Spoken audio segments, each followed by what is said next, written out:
welcome on board the National Geographic Explorer for this epic expedition to the Great White Continent, Antarctica. On this expedition, we'll get to explore the islands of the Antarctic Peninsula, both by sea and also on the land.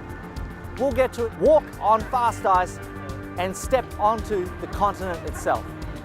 We're going to be playing with penguins.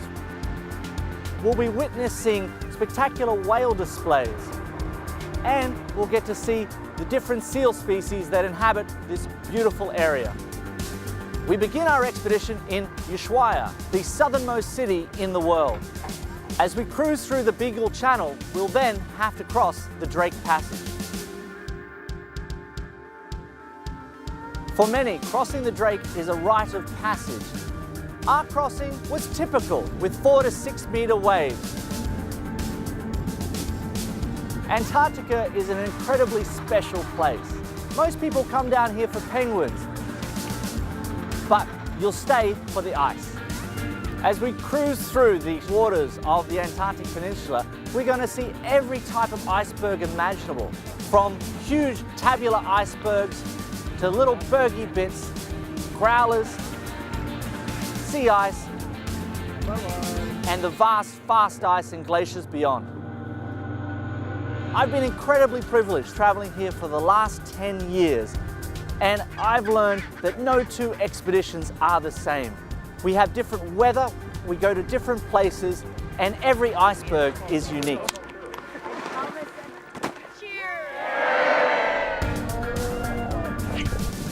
I hope you enjoy the next 10 days on board the National Geographic Explorer for this incredible journey to Antarctica.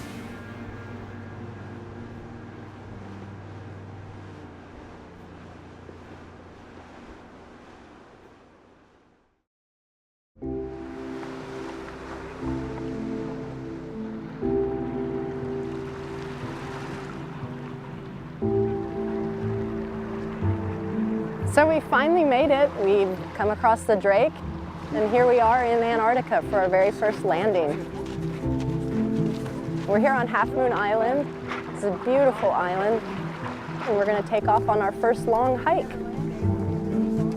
So even though we're here on kind of a cloud-covered day with a rather low ceiling, you can still look across the water and see these massive ice cliffs with these huge seracs hanging into the water. And you can tell that the cliffs are climbing up into the clouds. The topographic relief here is phenomenal, and you can even tell on a day like today.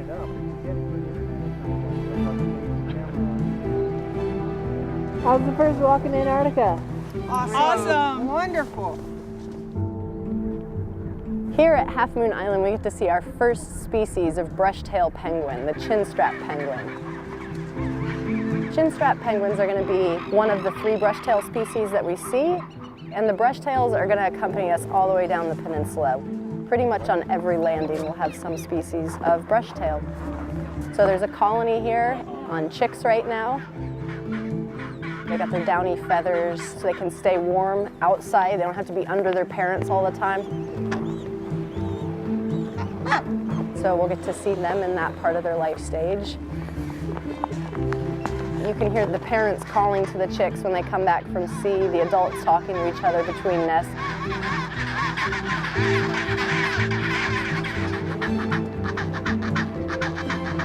So it's a pretty exciting time to be in a penguin colony. So in Antarctica, one thing that's interesting is the absolute absence of smell. There's no grass, there's no trees, there's no asphalt until you get to a penguin colony. So that's generally how you know there's any wildlife around, whether it's penguins or seals. You smell them first. And these chin straps are definitely our first indication that we're in Antarctica, and it's penguin breeding season, and they're feeding their chicks and making more poop to smell. And welcome to a penguin colony. Getting to see the babies and the moms and everybody up there together is amazing. They're pungent, but they look good. So when you come to Antarctica, the first thing you think of is penguins. The vision that we have of penguins are usually this comical animal that waddles and fights with each other. and falls and slides on its belly. But when you look around and you see these conditions that we're in right now, it's cold and it's not that comfortable. This is summer. This is the nice season, and these birds are down here in the winter.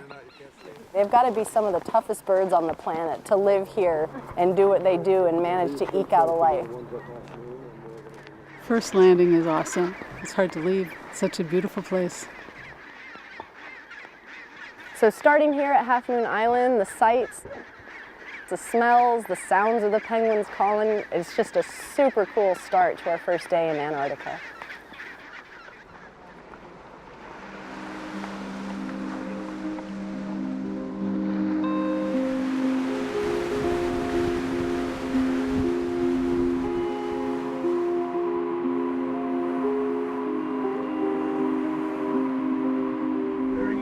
Ladies and gentlemen, the time is 9 p.m. and your first day in Antarctica is not over. We do invite you to join us on the outer decks as the bridge team navigate us into the active volcano, which is Deception Island. So please head on up and take in the beautiful views of Deception Island.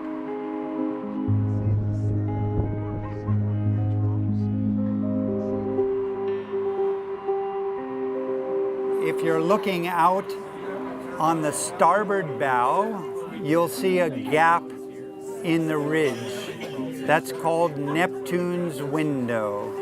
To enter into the caldera, called Neptune's bellows.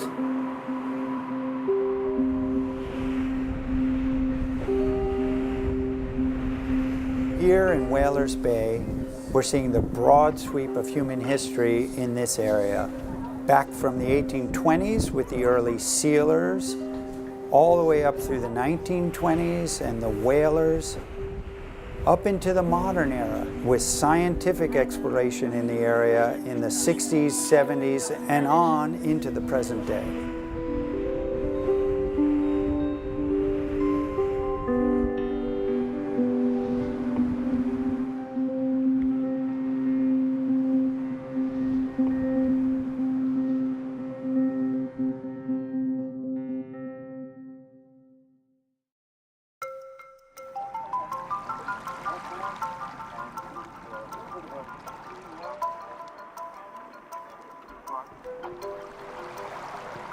This is day 3 of our expedition, and we just landed at Cuverville Island. It's a beautiful day, and one highlight certainly are the Gentoo penguin colonies. It's one of the 3 species of penguins that we are going to see.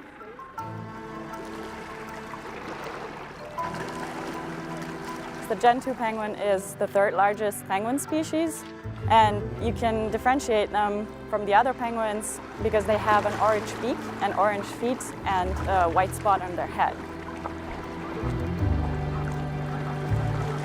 It's summertime in Antarctica, so we are in the breeding season of the Gentoo penguins. We'll see young chicks and the parents taking care of the chick. It's going to be very noisy, and the calls that they produce are individual identification, and they find their chicks that way in the colony and make sure that they feed their own chick and not another chick. What is interesting is their behavior with stones in their nests, because they do steal stones from other nests.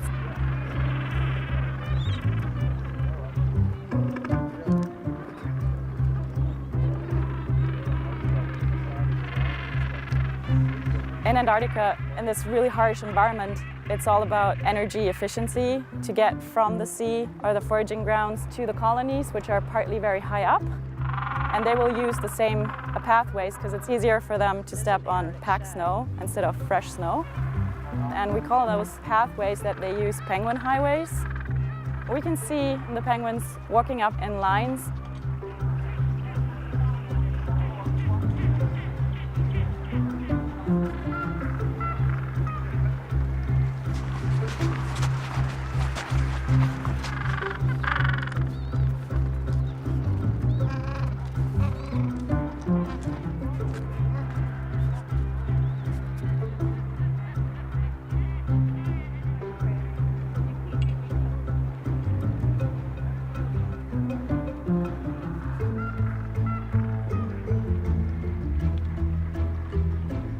It's a beautiful morning today.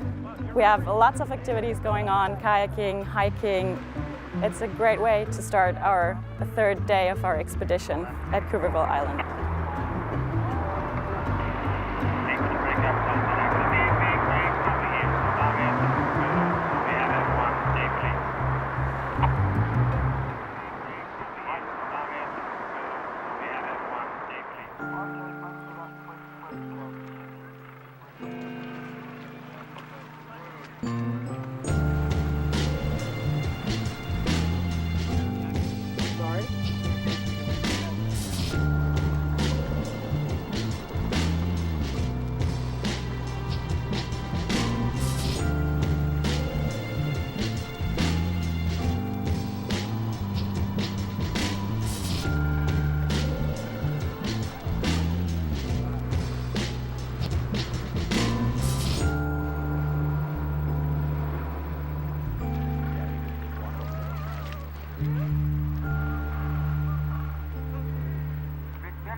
So this afternoon, just after lunch, we were heading to our next destination and we came upon some humpback whales. Now that's exciting in and of itself, but they're being really surface active. And that means breaching, tail slapping, lunge feeding. So this feeding that we're seeing is the very reason that humpbacks have made their way down to Antarctica. These waters are full of krill, a small crustacean that comes in large numbers, large enough to feed some of these very large creatures. These whales can fit just about a swimming pool inside their mouth, and of course in that water is all that protein. They get rid of the water, keep the protein, and fatten up so that they can go north and have their young. Humpback whales are known throughout the world for being gregarious and very surface active. But just to be so close to these creatures, to hear them breathe, to experience them in this way is super special.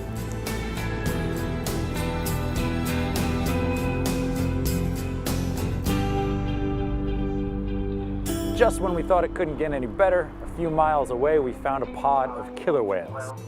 These were type Bs, the little Bs. You can tell by the amount of diatoms they had on their skin. That's that sort of greenish yellow tinge.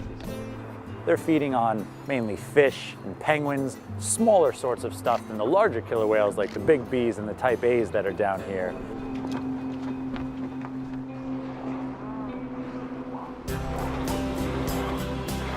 Of course, killer whales are the top predator around the world's oceans, but definitely down here in Antarctica. They are masters at what they do. So truly this afternoon had a bit of magic to it. A great close whale encounter, snow falling upon us, and beautiful icebergs all around. It's quite an afternoon to have in Antarctica.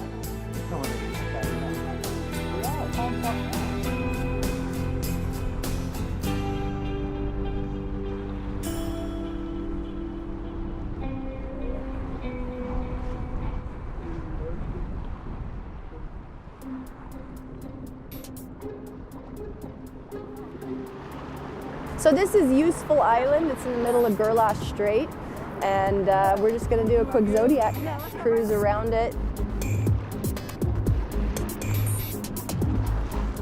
That is a leopard seal. They're a major predator. They eat everything. And you can see when he lifts his head up how big his mouth is. They have massive jaws, and that's because they eat penguins, they eat elephant seals. You'll notice when he looks at you, he's got a very serpentine, almost snake sort of look. They like lying on the icebergs. These guys are polar animals. They're designed to live in this kind of environment, so they get hot really easy. That ice is nothing. Yep, the one with its head away from us is a Weddell.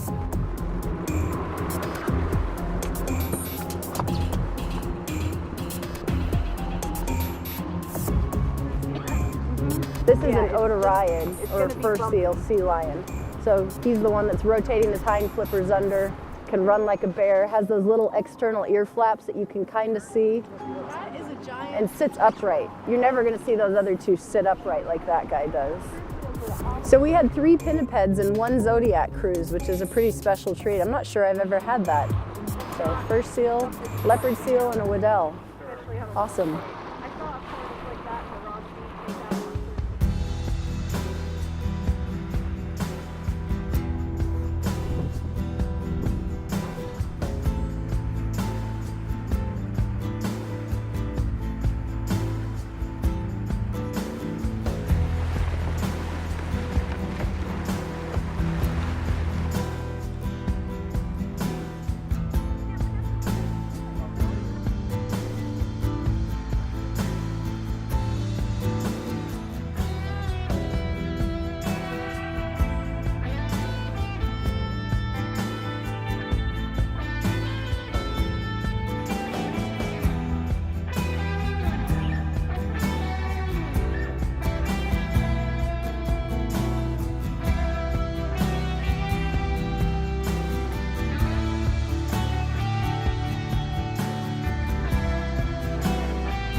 We're here on Peterman Island in the middle of a nice summer snowstorm, weather that a penguin loves.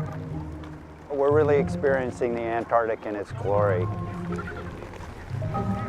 Peterman Island is a unique spot, one of only a few places where historically all 3 of the brush-tailed penguins nested together, the chinstrap, the Adelie, and the gentoo. The trend over the last few years has been a decline in the chinstraps and in the Adelies, with gentoos expanding their range. Well, it's definitely more intense than the previous days, but I must say with the preparation we were given, I'm generally unaware of the environment, weather-wise, not nature-wise. Everything here is more than interesting.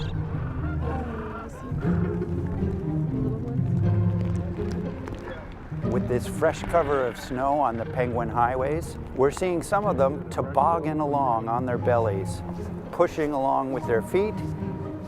It looks like they're having a fun time to me. So this island also has great historic significance. The French explorer Jean-Baptiste Charcot wintered over in his ship, the Pourquoi Pas, right where we are landing.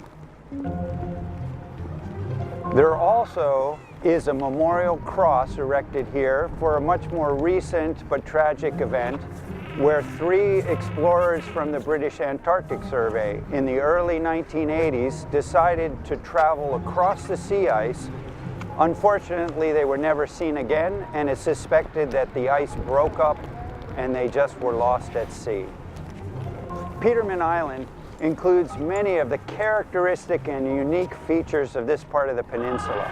Brush-tailed penguins, exposed rocks, history, and of course, lovely weather.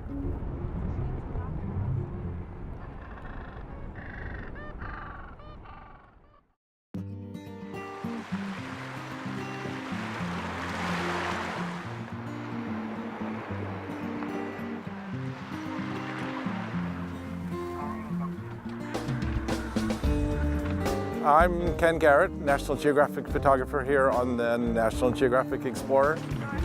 We've moved south of the Antarctic Circle, so we're at our southernmost point of the trip. But we have a beautiful day. First time we've really seen a colony of Adelies.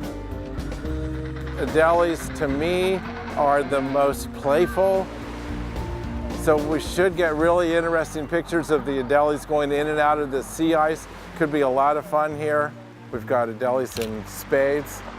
All along the coast you have little blocks of ice that penguins are playing in, jumping up on the ice and swimming in the ice and porpoising around and cleaning up. It'll be really fun to see what they do.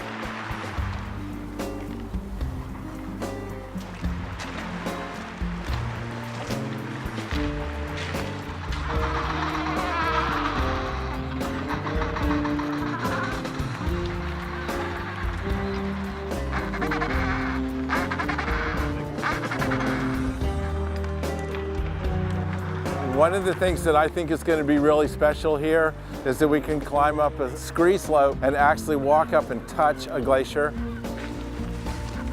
The great thing about going up to this glacier is we can walk right up to it and touch it without a calving event that'll swamp the Zodiac, and then maybe make some detail shots.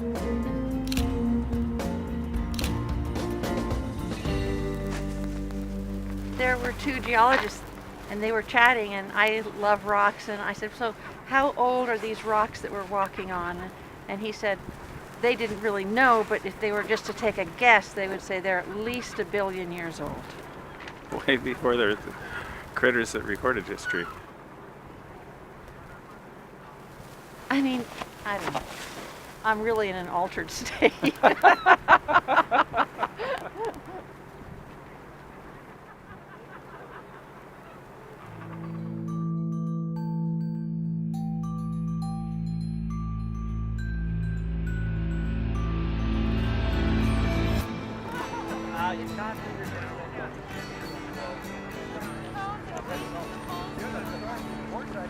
This afternoon, the captain has parked the National Geographic Explorer in the fast ice in Nenny Fjord, and we've got to all experience walking on water.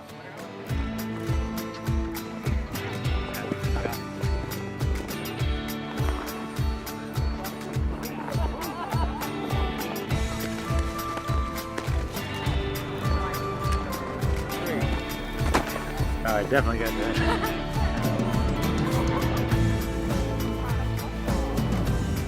Without the dip in the picture, it just looks like they're walking on an ice field.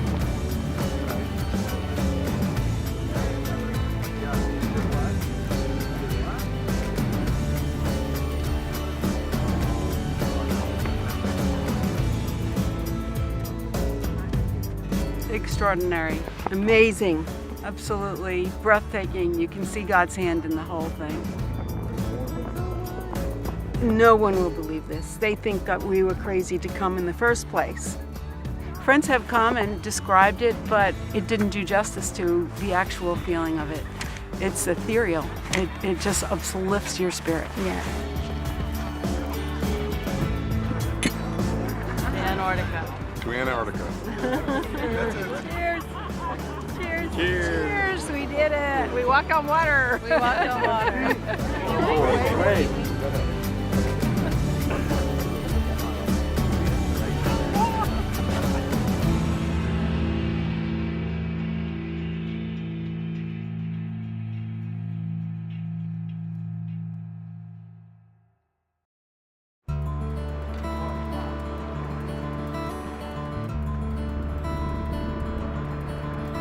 We're here on Datai Island, the site of Base W from the Falklands Island Dependency Survey. They established a series of bases here up and down the peninsula. This one was set up in 1956. They collected a lot of important information: geology, geographic exploration of the area, and meteorological measurements. The information they gathered here was part of a coordinated effort during International Geophysical Year and was compiled along with measurements all around the continent, a great example of international cooperation and scientific advancement. In 1959, at the end of a very productive year of research, they were getting ready to get a resupply ship and take some of the fellows home. Well, the supply ship couldn't get here, could only be 25 miles away, stuck in the sea ice. So after some hurried consultations, they decided their only option was to pack up their kit, only their personal belongings and their scientific notes, and head to the ship, which they went across the sea ice with dogs and sledges, leaving the base as it was. The hut had stayed pretty much the same since they had abandoned it, but interest was generated by the UK Heritage Trust, which decided they would try to conserve the building, and actually Lindblad helped in the preservation efforts by bringing materials down here over the course of 2 years so that the Heritage Trust could stabilize and preserve the building and its contents. Today, we're lucky that we can have the chance to be here and walk through this building, essentially a time capsule of life for the Antarctic men and scientists who were doing research in this area in the 1950s.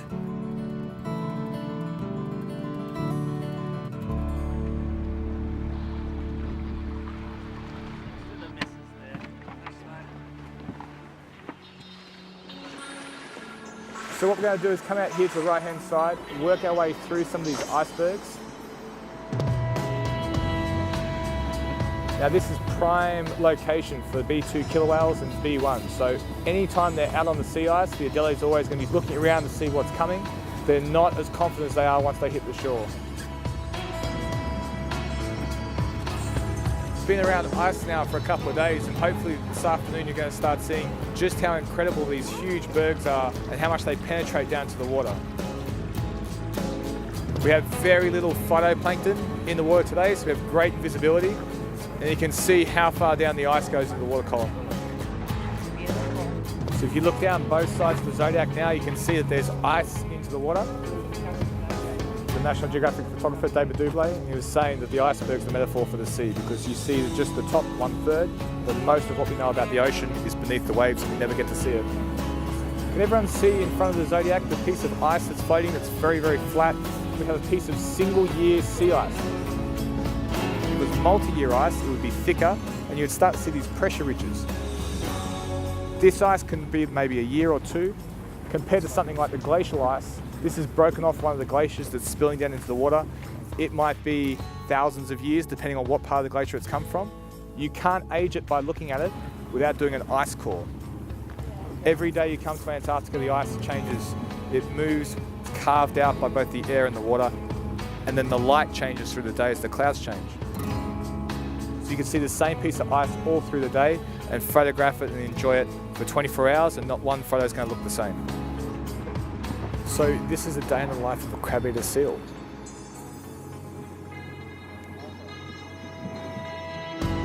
The irony, of course, with a crab-eater seal is that they don't eat crabs. They're mostly eating krill. They've got this amazing dentition that looks like the anchors we have on the ship. They take in a mouthful of water, they push their tongue to the roof of the mouth and expel all the water out to the sides, keeping the krill inside. You might leave them to go back to sleep, okay? But today, it was amazing because it's what Antarctica is all about. Landscape and about ice.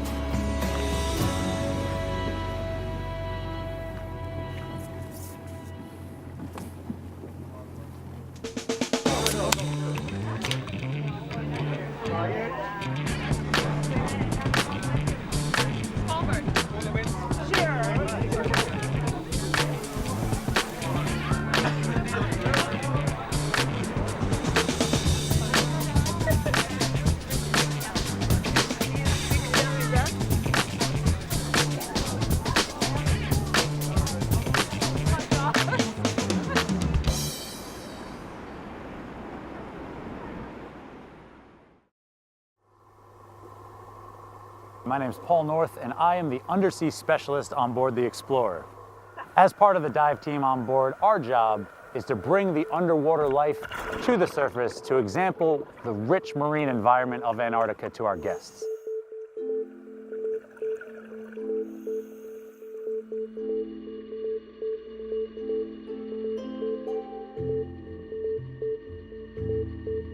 The waters of the Southern Ocean are some of the coldest on our planet.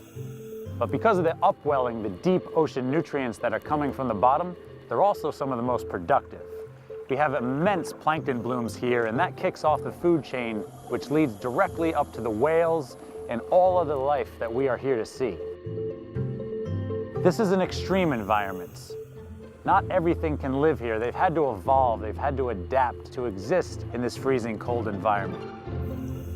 Because of the extremes of the Southern Ocean, it's really the invertebrates that dominate.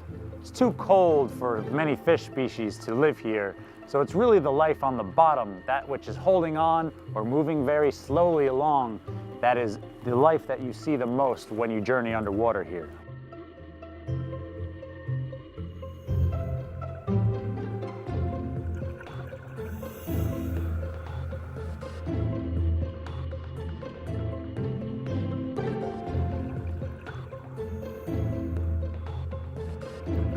Antarctica presents its challenges, both above and below the surface, but certainly to dive here is both a privilege and a harrowing activity because it's cold.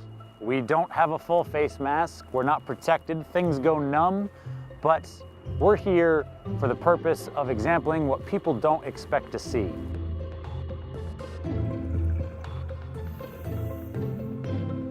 There's so much life down there and so much color in a way that I don't think we can imagine until we actually see it on screen. And that's why we do what we do.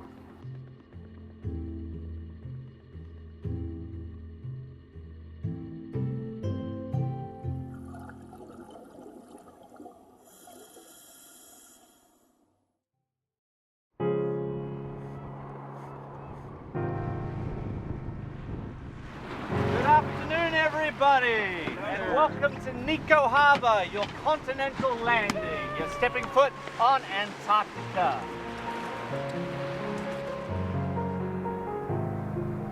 It is our last afternoon in Antarctica. We're here at the beautiful Nico Bay.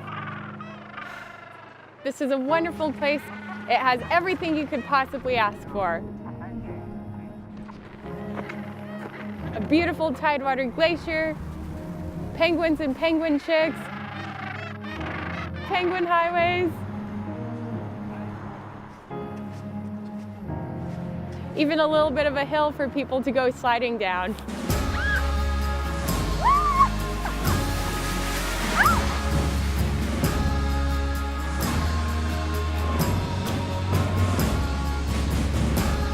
Woohoo! Antarctica! Yeah! It's been a fabulous, fantastic honeymoon. I'm short of breath because of sliding down the hill. It's just a magical place. I mean, it's just so amazing to see the animals in their natural habitat, and every experience is just a breathtaking one. Every single island that we've been to has its unique characteristics. It is so different to see animals in the zoo compared to seeing them in their actual habitat. We wanted it to be a once-in-a-lifetime experience, something that would truly amaze us, and it has far exceeded our expectations.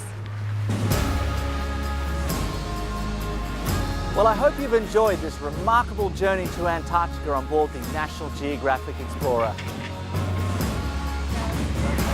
You are now all Antarctic ambassadors, and as you travel home, I hope that you will promote the conservation and stewardship of this last great wilderness. Thank you so much for joining us on this expedition to Antarctica, and we look forward to welcoming you aboard again on another Lindblad National Geographic expedition someday soon.